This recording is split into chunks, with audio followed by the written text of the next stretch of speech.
And this is Tim here from YourSix Studios. Today in this video I'm going to show you how to delete multiple different applications at the same time using your Samsung tablet.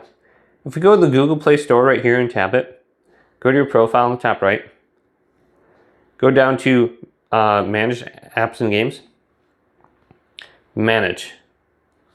Now tap the applications you no longer want, like I don't know, Samsung Calculator. Actually I might use that, I don't know. Live transcribe and notifications, I'm not sure what that is. Separated apps. Okay, I'll get rid of that. Samsung Health, don't need that.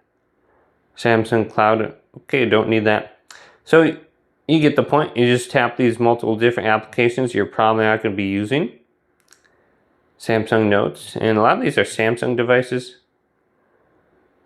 And once you have everything you no longer want, just go to the top right and go to the trash can. Go to Uninstall. Now they're going to be deleted from your device, and you can swipe up, go look through here and see if you have them. But hopefully this video did indeed help you out. If it did, leave it a big thumbs up and subscribe to my channel down below.